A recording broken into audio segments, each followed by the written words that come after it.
അയ്യപ്പന്റെ പൂങ്കാവനത്തിൽ നടന്ന സ്വർണക്കൊള്ളയെക്കുറിച്ചുള്ള അന്വേഷണം ഇപ്പോൾ ഒരു നിർണായക വഴിത്തിരിവിലാണ്.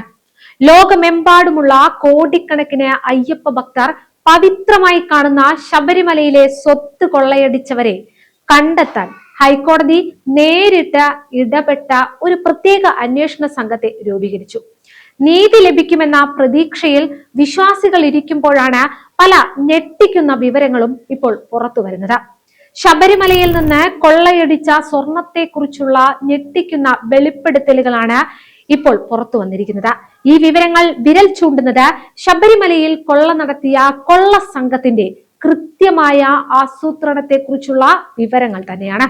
ഇത് വെറുമൊരു മോഷണമല്ല, കൃത്യമായി വർഷങ്ങളെടുത്ത് ആസൂത്രണം ചെയ്ത് നടപ്പിലാക്കിയ കൊള്ള തന്നെയാണ്. ഇതിൽ ഉണ്ണികൃഷ്ണൻ പോറ്റി എന്ന കള്ളനും ആ കള്ളന് കഞ്ഞിവെച്ച അധികാരികളുടെയും വിവരങ്ങളാണ് ഇപ്പോൾ ഓരോ ദിവസവും മറനീക്കി പുറത്തു വരുന്നത്. ശബരിമലയിൽ നിന്നും നഷ്ടപ്പെട്ട സ്വർണം കണ്ടെത്തിയിട്ടില്ലെന്നാണ് ഇപ്പോൾ പ്രത്യേക അന്വേഷണ സംഘം, അതായത് SIT കോടതിയിൽ അറിയിച്ചിരിക്കുന്നത്. അതായത് ഈ കേസിലെ പ്രധാന പ്രതികളായ പങ്കജ് ഭണ്ഡാരിയും ഗോവർദ്ധനും അന്വേഷണ സംഘത്തിന് നൽകിയത് ശബരിമലയിലെ സ്വർണമാണെന്ന് ഉറപ്പിച്ചിട്ടില്ല എന്ന് സാരം. ഇരുവരും സ്വർണം ഹാജരാക്കി തന്നതാണെന്നും കട്ടിളപ്പാളിയിലും ദ്വാരപാലക പാളികളിലും തൂണുകളിലെ പാളികളിലുമായി ഇതിൽ കൂടുതൽ സ്വർണം നഷ്ടമായിട്ടുണ്ടെന്നും SIT റിപ്പോർട്ട് വ്യക്തമാക്കുന്നു. അങ്ങനെയാണെങ്കിൽ ബാക്കി സ്വർണം എവിടെ പോയി? പങ്കജ് ഭണ്ഡാരി ഹാജരാക്കിയത് 109.243 ഗ്രാം സ്വർണമാണ്. ഗോവർദ്ധൻ ഹാജരാക്കിയത് 474.960 ഗ്രാം സ്വർണം. ഇരുവരും ഹാജരാക്കിയത് സന്നിധാനത്ത് നിന്ന് കൊണ്ടുപോയ മുഴുവൻ ഉരുപ്പടികളിലെയും സ്വർണം എന്ന പേരിലാണ്. എന്നാൽ കട്ടിളപ്പാളിയിലും ദ്വാരപാലക പാളികളിലും തൂണുകളിലെ പാളികളിലുമായി ഇതിൽ കൂടുതൽ സ്വർണം നഷ്ടമായിട്ടുണ്ട്.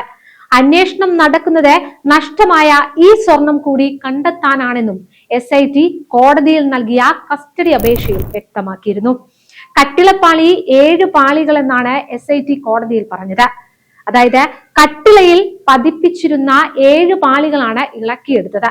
ദശാവതാരങ്ങൾ ആലേഖനം ചെയ്ത 2 പാളി, രാശി ചിഹ്നങ്ങളുള്ള 2 പാളികളും മുകൾപ്പടി പാളികളും വ്യാളി രൂപവും ശിവരൂപവും അടങ്ങുന്ന പ്രഭാമണ്ഡലവുമാണ് കട്ടിളപ്പാളിയിൽ ഉൾപ്പെട്ടിട്ടുള്ളതെന്നാണ് SIT കോടതിയിൽ വ്യക്തമാക്കിയത്.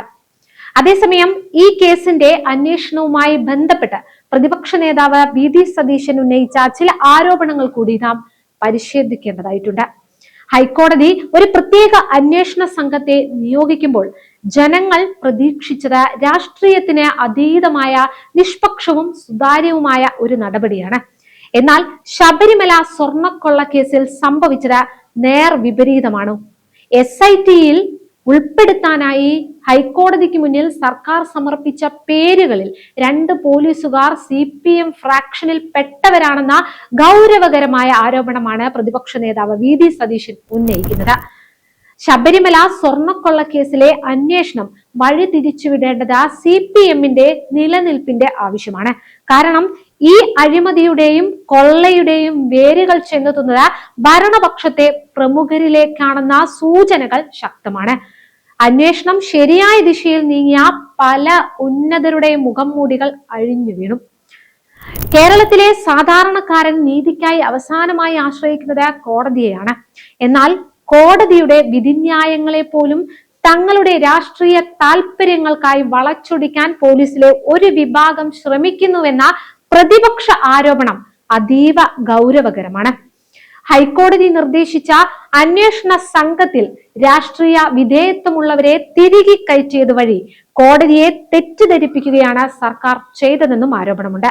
ഇത് കോടതി അലക്ഷ്യത്തിന് തുല്യമായ കുറ്റമല്ലേ? മുതിർന്ന IPS ഉദ്യോഗസ്ഥർ SITയെ സ്വാധീനിക്കാൻ ശ്രമിക്കുന്നുവെന്ന VD സതീശൻ നേരത്തെയും ആരോപിച്ചിരുന്നു. ലാവ്ലിൻ കേസ് മുതൽ സ്വർണക്കടത്ത് കേസ് വരെ നാം കണ്ട ഈ അട്ടിമറി ഫോർമുല തന്നെയാണ് ശബരിമല വിഷയത്തിലും സർക്കാർ പ്രയോഗിച്ചതെന്നാണ് ആരോപണം. ശബരിമല വെറും ഒരു ക്ഷേത്രമല്ല, ലക്ഷക്കണക്കിന് ഭക്തരുടെ വികാരമാണ്. അവിടെ നടക്കുന്ന കൊള്ള അയ്യപ്പ ഭക്തരോടുള്ള വെല്ലുവിളിയാണ്. ദേവസ്വം ബോർഡിലെ രാഷ്ട്രീയ നിയമനങ്ങളും അതിലൂടെ നടക്കുന്ന അഴിമതികളും നേരത്തെയും ചർച്ചയായിട്ടുള്ളതാണ്. എന്നാൽ കോടതി ഇടപെട്ടിട്ട് പോലും അന്വേഷണം അട്ടിമറിക്കാൻ ശ്രമിക്കുന്നത് സർക്കാരിന്റെ ധാർഷ്ട്യമാണ് കാണിക്കുന്നത്. വിശ്വാസത്തെ വോട്ടാക്കാൻ ശ്രമിക്കുന്നവർ അതേ വിശ്വാസികളുടെ സ്വത്ത് കവർന്നവരെ സംരക്ഷിക്കാൻ മടിക്കുന്നില്ല എന്നത് വിരോധാഭാസമാണ്. വിശ്വാസത്തെ വോട്ടാക്കാൻ ശ്രമിക്കുന്നവർ അതേ വിശ്വാസികളുടെ സ്വത്ത് കവർന്നവരെ സംരക്ഷിക്കുന്ന നിലപാട് വിരോധാഭാസമല്ലാതെ വേറെന്താണ്? ശബരിമല സ്വർണ്ണക്കൊള്ള കേസിലെ യഥാർത്ഥ പ്രതികൾ പുറത്തു വരണമെന്ന് ഓരോ മലയാളിയും ആഗ്രഹിക്കുന്നുണ്ട്.